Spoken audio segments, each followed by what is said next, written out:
Hey there YouTube.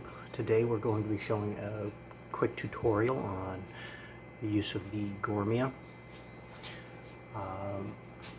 toaster oven / air fryer broiler combo unit. So I've got a small piece of foil on our frying basket, and that's just to keep it from dripping down and burning the pan below. Now, it suggests not to use foil, but that's because if we open it up, pull out the second pan. If we open this up, you can see these elements here. If they conduct electricity, so if there's anything bridging between the two of them, and foil can do that, that can actually damage the unit, just like a typical toaster oven would, or just a simple toaster. The other reason is, it's a little beat because I use it all the time, but if you take a look at the slots here, those are to provide airflow. So that's how the oven both does convection and air frying. It circulates superheated air around the inside and crisps the food. So we're gonna power it on. We're gonna click air fry. We're not going to touch the temp, but we're only going to need about 4 minutes because we're just reheating this. Not even 4 minutes, but that'll just make sure it's all good. Then we're going to push the play button down here. It looks like a play or pause. That's stop, and that is the power button. Anybody who hasn't figured that out yet. Personally, I tend to use the air fry button more often than not, but the convection bake or the broil button are my secondary ones. Now you got some smaller, more specific, where it's pre-programmed for wings, cooking bacon, fries, a whole bunch of other things.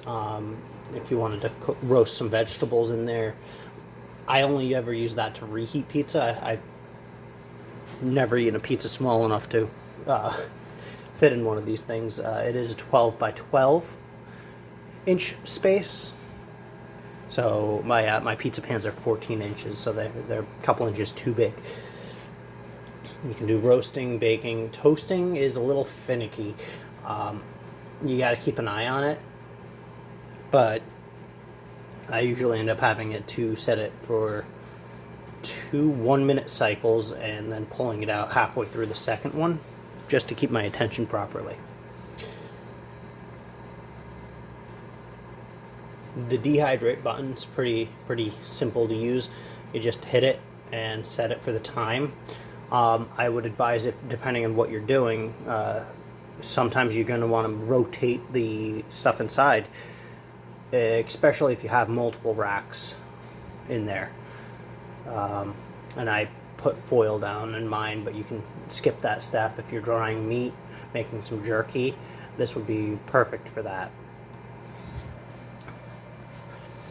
And at this point, I'm going to just kind of let this go, and we're probably going to time lapse at double speed, possibly 4 times speed, depending on what I decide after in post.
All right, and we're back.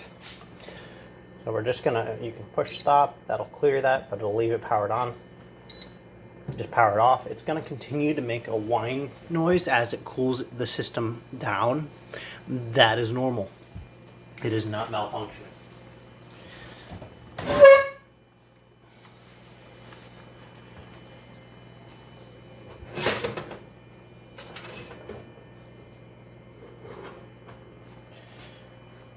And there you go. That is probably going to be shown in an earlier video than this, but that is a reheat of my honey mustard chicken, and it's going to be served over salad. Thanks for watching. If you like my videos, please subscribe and check out some more of my content. And I've been Roderick. Have a wonderful day.